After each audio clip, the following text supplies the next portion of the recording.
My wife said she was working late. Her boss's wife told me the truth. Broken Heart Section 1. The call that shattered everything. Hey. Time for another out-of-this-world story from our space. Would you like fries with that? And also your entire marriage exposed? Today on Our Space, supersize these lies. My name's Mark. I'm 32, and for 5 years, I thought I'd been married to my best friend, Marie. We were both career-driven, young, and hungry to build a life far from the kind of struggle we grew up in. She was a paralegal in a law firm. I worked as a researcher. We didn't have kids by choice. We told ourselves that sacrifice now meant stability later. When she said she had to stay late at work, I never questioned it. I'd smile, kiss her goodbye, and tell her I was proud of her. That's how much I trusted her. And that trust turned out to be my biggest mistake. It started with a phone call. A number I didn't know, late one evening while she was working. The woman on the other end said her name was Isabel. Her voice trembled, and she asked if I was Marie's husband. I said yes. Then she said something that froze the blood in my chest. It's about Marie. We agreed to meet that same night. I couldn't wait. Anxiety chewed through every breath I took. McDonald's, city center. Bright lights, quiet booths, cold fries. She arrived 10 minutes later. Elegant, older, maybe late 50s. But there was pain behind her eyes, the kind of pain you only see when someone's been betrayed too many times. She introduced herself with her full name. That's when I realized she shared a last name with Marie's boss, Spencer. And my stomach dropped. We spoke quietly. She told me her husband had been working late, too. Then she looked straight into my eyes and said the words that detonated my world. They've been sleeping together. I shook my head. Told her she must be mistaken. But she wasn't. She'd tracked his car, seen the hotel visits, and, worst of all, she had screenshots of their messages. And there it was. My wife's name. My wife's words. Her tone. Her flirting. By the time I drove home, my body felt hollow, like my heart had turned to ash. She came home past midnight, smiling like nothing had happened. I wanted to believe her still. But when she fell asleep, I opened her phone. And there it was. The same thread. The same filth. In one night, my world collapsed from warmth to dust. The next evening, she said again, "I'll be working late." I told her I needed to talk when she got back.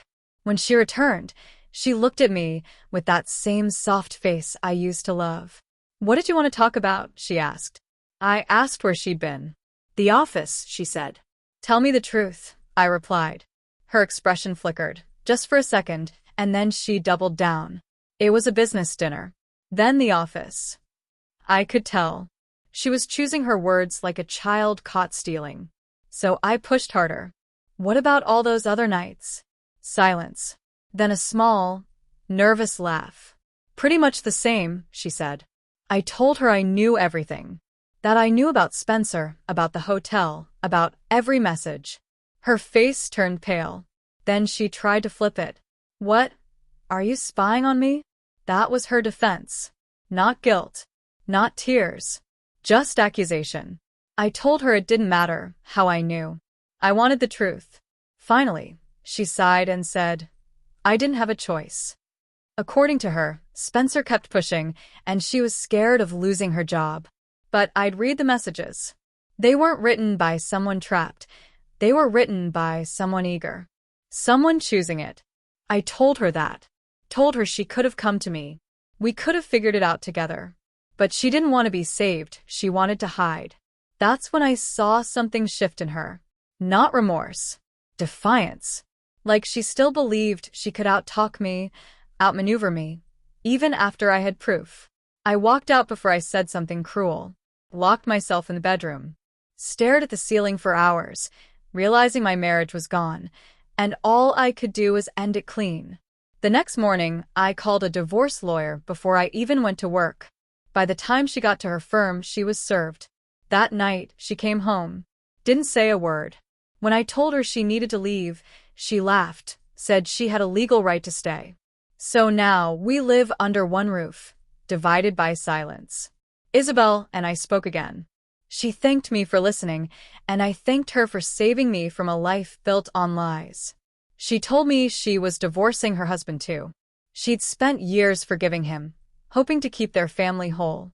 But this time, she said, "I'm done." I admired her strength. Even in betrayal, she had grace. Months passed, and today, I'm a divorced man. Isabel finalized hers too. She got the house, alimony, and a quiet kind of peace I could hear in her voice when she called.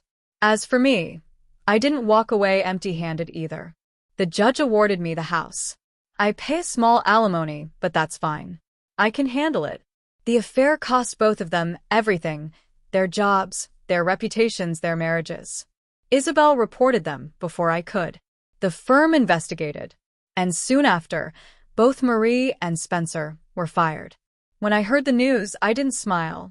I just sat there, quiet, realizing how completely a person can destroy themselves chasing something temporary. But I still wanted one last piece of honesty in this world. So I told her family. Every detail. Every screenshot.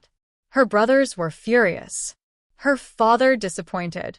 Her mother tried to defend her, but even she couldn't look me in the eye when I showed her the messages. Marie called, screaming that I'd ruined her life. I told her calmly, "No, you ruined your own." Then I hung up.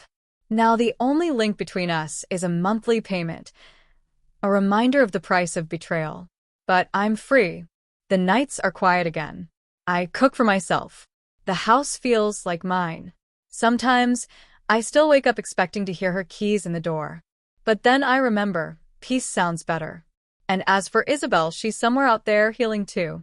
We check in sometimes. Not out of romance, but out of respect. Two people who were lied to, who learned the hard way that truth always finds its way to the surface. Marie's excuse? I had no choice. Please. She made that choice every single time she met him behind your back. She thought she could cheat her way through life and come out clean. But truth has a way of catching up, one screenshot at a time. You didn't ruin her life. She did that herself. Thanks for watching today's story on our channel.